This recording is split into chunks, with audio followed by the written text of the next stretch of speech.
Сәлеметсіңдер ме оқушылар? Бүгінгі сауат ашу сабағымызды бастаймыз.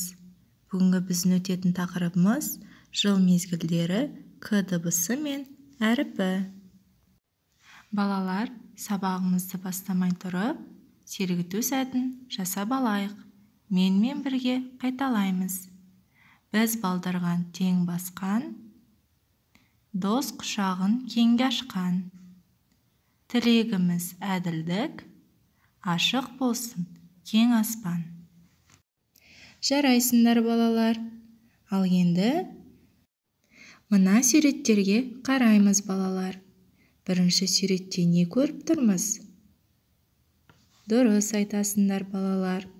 Бұл жерде қарды көріп тұрмыз. Келесі екінші суретте нені көріп тұрмыз балалар? Дұрыс айтасыңдар. Гүлдерді көріп тұрмыз. Үшінші суретте не көріп тұрмыз балалар? Бұл жерде гүлдер, көбелектер, көк аспан тұр, я? Келесі суретте балалар, бұл жерде бізде жапырақтар жерге түсіп жатыр екен. Бұлардың барлығы балалар жыл мезгілдері. Жыл мезгілдері балалар төртке бөлінеді. Қыс, көктем, жаз, күз. К дыбысынан басталатын қандай заттарды білесіңдер балалар?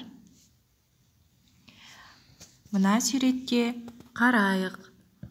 Бізде бұл жерде балалар бірінші сурет кітаптар берілген екен.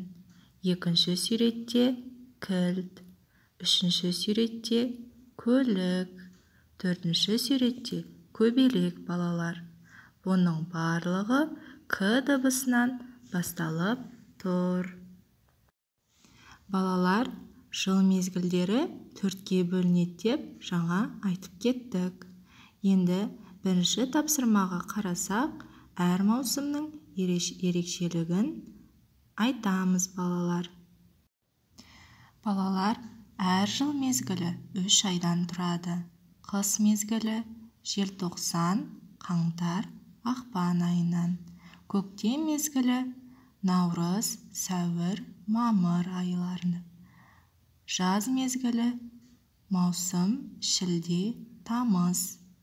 Күз мезгілі қыркүйек, қазан, қараша.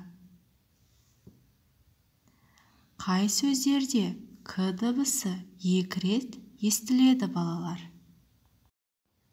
Көктем. Көктем сөзінде к дыбысын 2 рет естіп тұрмыз.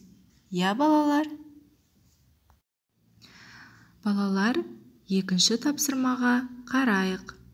Сұраққа жауап болатын суретті сызықпен көрсет. Жазғы даланы неге ұқсаттым? Кілемге. Гүлге не қонды? Көбелек. Шәуілдеген не? Күшік. Сонымен балалар, к қатаң, дауыссыз дыбыс екен балалар. Тыңда, анаға сыйлаймыз. Біз доспыз гүлдермен, текке оны жұлмаймыз. Той күні бір-бірден анаға сыйлаймыз. Ал балалар, бүгінгі біздің тақырыбымыз жыл мезгілдері, к дыбысы және әріпі болды. Бүгінгі сабақ ұнады деген ойдамын балалар.